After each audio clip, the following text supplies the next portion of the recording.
What's older than we think? The first carbonated drink to be sold to the public was invented by a Swiss watchmaker, an amateur scientist J.J. Schwepp, in 1783, who sold his deliciously sparkling water to thirsty customers in Geneva.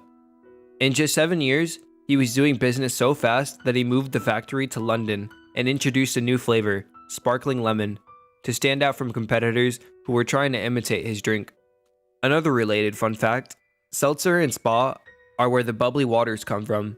Prior to industrialization, the only way to get bubbly water was to get it from carbonated springs. Two of the biggest were in Neanderseltzer and Spa, among others. The aux connector that we still use for headphones and speakers were invented in 1877. There have been improvements since, but the basics of it are pretty much the same. Beer is thought to be older than bread. It's much easier to fill a jar with wheat and water, let it ferment, and brew beer than it is to grind grain, mix it, and bake it. I remember reading or hearing somewhere that in ancient or medieval times, beer had a very low alcohol content and was very thick. It was essentially a dietary staple, quite similar to the way bread is now. The electric car.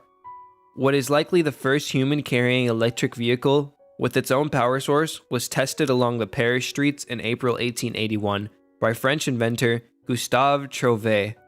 The first crude electric car was built in the 1830s, but it was essentially a semi-functioning model. The electric car was a direct competitor to gasoline-powered vehicles until 1920s. When roads got better, people started driving further than the range of an electric car, and the world started finding major oil reserves. Weren't the first electric cars using lead-acid batteries? If so, when the batteries eventually discharge, did people go somewhere to replace their batteries with new ones?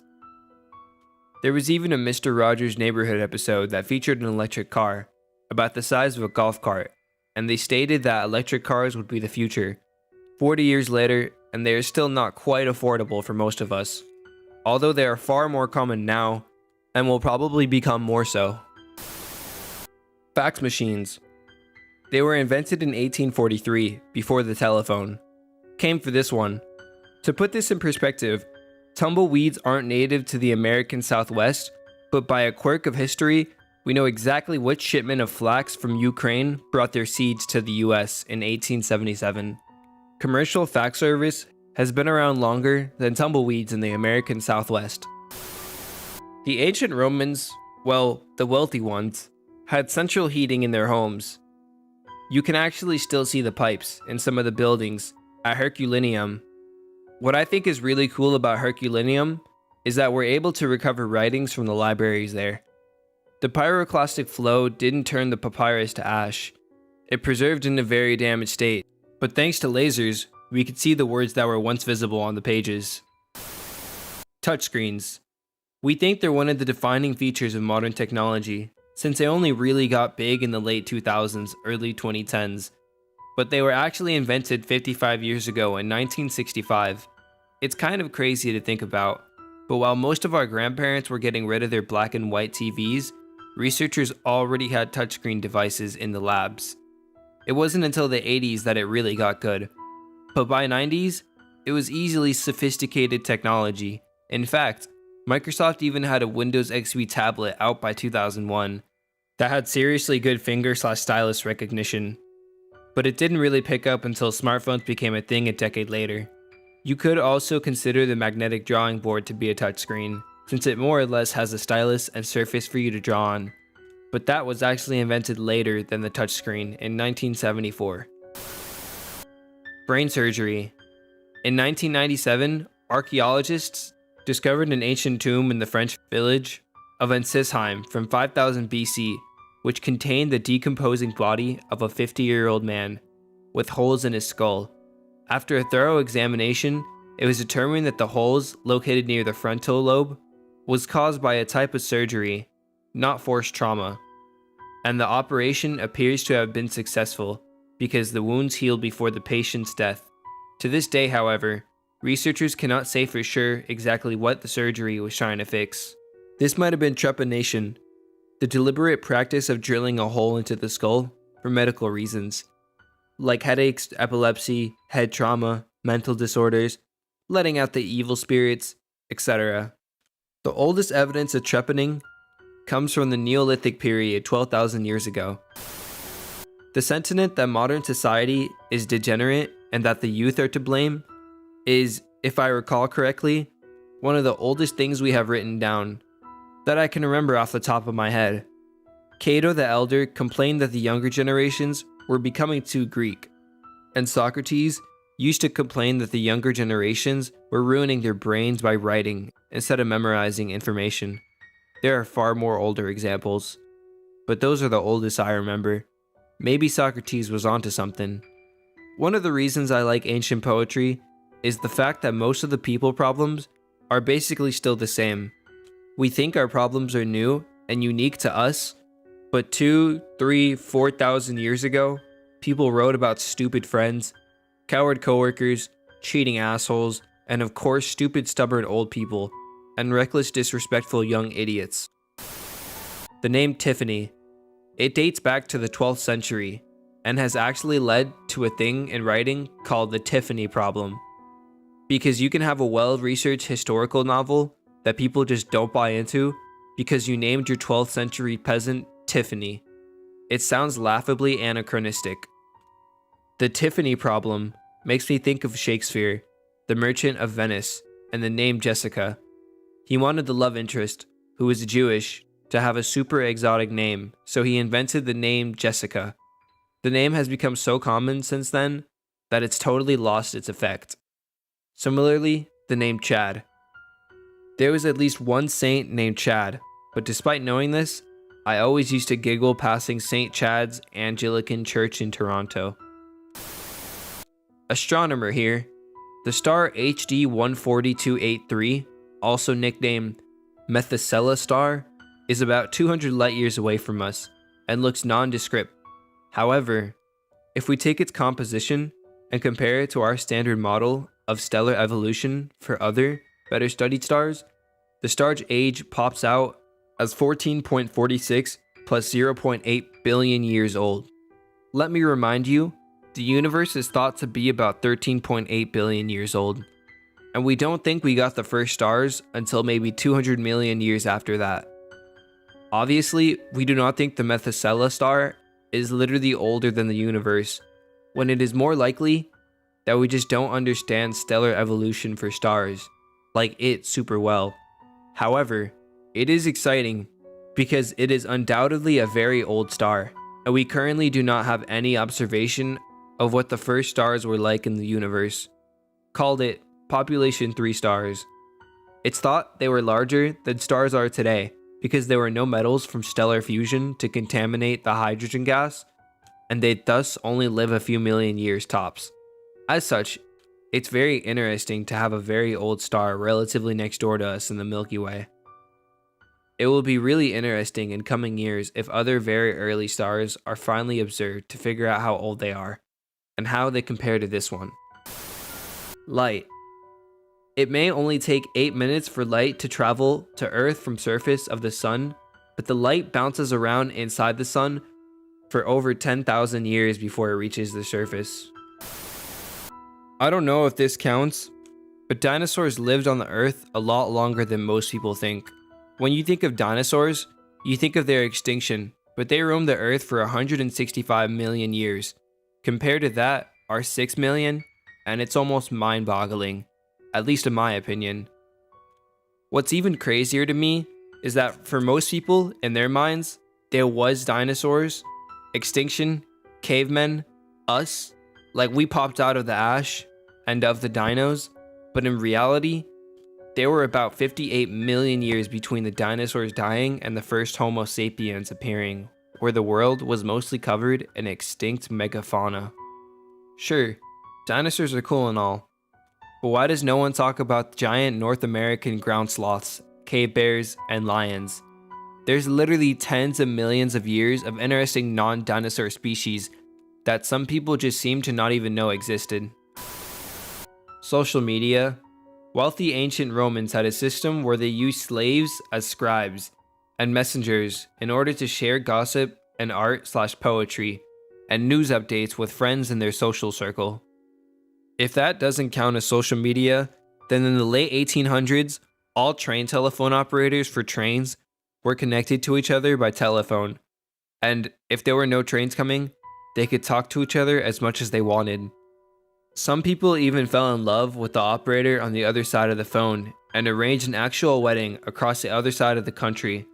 Some, of course, had virtual weddings, but I'm not even sure how that would work in that time. A lot of modern tech is much older than we think. Stonehenge. It predates the oldest pyramid in Egypt by nearly 300 years. Google, Reddit, YouTube. It's hard to imagine that they already have been around for 15 years, with Google actually being around 20 years old. An entire generation has now grown up that cannot remember that it wasn't always there. As someone that was in high school, when the internet hit the mainstream, it boggles my mind that pretty much anyone younger than me has no concept of life without the answer to any question imaginable being at your fingertips, hindered only by your patience to sift through the results. Contact lenses. Leonardo da Vinci had no idea of contact lenses in 1508, and the first successful contact lenses were made in 1888. Ancient Egyptians who built the pyramids. The ancient Egyptians were as old as the ancient Romans, as the ancient Romans are to us. They're actually about 1.5 to 2 times older to the Romans than the Romans are to us, especially if you include Luxor and the Valley of the Kings. Egypt is unbelievably old. Humans with our intelligence and empathy and rationality. People in the past lacked education and our cumulative knowledge, but even cavemen thousands of years ago didn't differ too much from us. Cave of Forgotten Dreams, a documentary about cave paintings from 30,000 years ago, really drove this home for me. The art there is so expertly rendered, it really shows a thinking and curious mind. Yes, we found countless skeletons/fossils with parts that looked injured but have been fixed, and it seems the specimen died a while after these injuries, and they seem to have slightly healed. Law. Roman law was so advanced, and there are still large chunks of statues in civil law countries taken pretty much directly from Roman codici, written from 1500 to 2000 years ago. Important maritime laws are adaptations of medieval provisions. Lots of business law statues borrow heavily from Napoleonic laws. In common law countries, you find stuff like the Statute of Marlborough from the 1200s, still in effect, along with still relevant case laws from the 1700s. European law student here. I am literally studying Roman law right now for an upcoming exam, and it is an incredibly elaborated and thoughtful system, not to mention incredibly relevant. They are practically the reason why we have the system we have today. Why jurisprudence is one of the main pillars of the Western judicial system. In my experience, a lot of people I know personally don't realize that music cassettes were invented in the 60s. Cassettes didn't really take off in the States until the late 70s, but the first albums released on cassettes hit the shelves in 1966. A large portion of autism spectrum disorders, about 40% of them have been in human genetics since around 14,000 BCE. Goddamn genetic bottleneck, causing supervolcano eruptions. It's theorized that modern times are much harder on autistic people. It's louder and more stressful. An autistic person who may struggle now with fluorescent lighting, loud office spaces, and chaotic schedules may have flourished being a shepherd or a baker hundreds of years ago. The Stanley Cup. It predates the NHL. And if you look at the history of the teams that have won it, there is a year where it wasn't awarded due to the Spanish flu pandemic. The top of it is the original trophy, but the rings on the bottom are replaced every couple of years when they fill up with names. The world in general. The theory that if all of the Earth's history were laid out on a calendar, our current century would only make up the last 10 seconds or so of December 31st. Always blows my mind to consider it that way. It's smaller than that. The last 6 minutes modern humans evolved, the Roman Republic was about the last 7 seconds. The Columbus arrived in America 1 second to midnight. The arrival of people in North America. Many scientists believe a sea route was used to navigate the continent much earlier than the Bering Land Bridge. This is hard to prove, however, because any archaeological site that could be found along shorelines are now well underwater. Beringia. It was a landmass between what is now Alaska and Siberia. It was fairly large and was populated for thousands of years. It's interesting to me that people lived there long enough that there would have been legends and myths connected to them. A lot of fads have this sense of modernity to them, that if you have an Instagram influencer pushing a product and everyone leaps onto it in order to be hip and cool, but it's nothing compared to the way people followed trends in the past. I've written about the case of French people having rectal surgery because it was fashionable before, but there are dozens of examples. Even something as basic as the fork only became popular because Catherine de Medici made it trendy in the courts of France. Before then, it was considered positively barbaric because it allowed you to eat too quickly and without grace. And then there are the fashion trends that were literally lethal, like lead oxides to whiten skin for purely aesthetic reasons.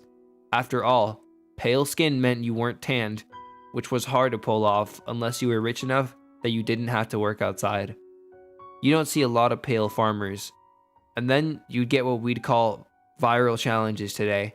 You think planking was dumb? Well, you would have loved phone booth stuffing, which was huge in the 50s and involves trying to cram as many people as possible into a phone booth. Why? Just because. The more things change, the more they stay the same. Oxford University is the oldest speaking university in the world. Teaching began in Oxford University in 1096 and developed rapidly from 1167 when Henry II banned English students from attending the University of Paris. The founding of Tenochtitlan in 1325 marked the start of Aztec civilization, which makes Oxford University more than 200 years older. Oxford is also 300 years older than Machu Picchu and 150 years older than the Easter Island Heads. The theory of quantum mechanics. Some of the earliest discoveries in the field date back to the early 19th century, starting with Faraday's discovery of cathode rays in 1838, Gustav Kirchhoff's work on blackbody radiation in 1850, and Boltzmann's theory of discrete energy states in 1877. The name itself was coined by Max Born, Werner Heisenberg, and Wolfgang Pauli in the early 1920s. For comparison, the theory of plate tectonics was first put forward in 1912 and wasn't widely accepted until 1965. 3.5mm headphone jack. Made in the 1950s for transistor radios, it originally developed from the 1.4 plug, which was first used in a telephone switchboard in Boston around 1878. The song Black Betty by Ram Jam used to be a marching song in the Revolutionary War, and Black Betties were muskets, of course. The lyrics did change a bit, but it's still pretty cool that they're rocking out to songs created by people hundreds of years ago. Ferns. The fern class of non-flowering vascular plants that possesses true roots, stems, and complex leaves, and that reproduce by spore constitute an ancient division of vascular plants, some of them as old as the Carboniferous period, beginning about 358.9 million years ago, and perhaps older. Their type of life cycle, dependent upon spores for dispersal, long preceded the seed plant life cycle. For comparison, that puts them about 113 million years older than non-bird dinosaurs, which lived between 245 and 66 million years ago. Santa Fe, oldest capital city in America, being declared the capital of New Mexico Territory by Spanish Crown in 1610, making it 410 years old, far older than the US itself. A bit different answer, but ancient people. A lot of times you hear people talk about the life expectancy of ancient people being around 35, so you picture a really young society, When you think of the Romans, Egyptians, Mesopotamians, or even hunter-gatherers, that isn't really the case. The average is 35 because infant mortality and early childhood death was so common. If you just take the life expectancy of people who reach adulthood, 16, then the life expectancy is easily in the early 60s. But there were plenty of 70 or even 80-year-olds 2,000 years ago. A lot of what we think as modern human advancements predate Homo sapiens, or someone else did it first, including stone tools. Simple one predates the genius Homo 33 million years ago, either Australopithecus or Kenyanthropus. It was all pretty impressive by the time Homo sapiens even showed up. Harnessing fire, Homo erectus 1 million years ago, burying the dead, Neanderthals 100,000 years ago. Medication, they found a Neanderthal specimen that was chewing on penicillin and aspirin, poplar bark, which would have helped with his tooth infection 40,000 years ago. Retractable roofs on stadiums. The Colosseum had a version of this called a velarium, which was a large awning that could be used to cover the seating areas and was controlled through a series of pulleys. The Colosseum also had rudimentary elevators, used mostly to transport wild animals and scenery pieces from the storage areas to the arena floor. The idea that everything's getting worse and that the world's coming to an end soon. Sure, there's new vocabulary and new science involved, but people have been sounding that pessimistic alarm throughout history. Edit. No, not trying to deny climate change. This has also been a fact of life for a while.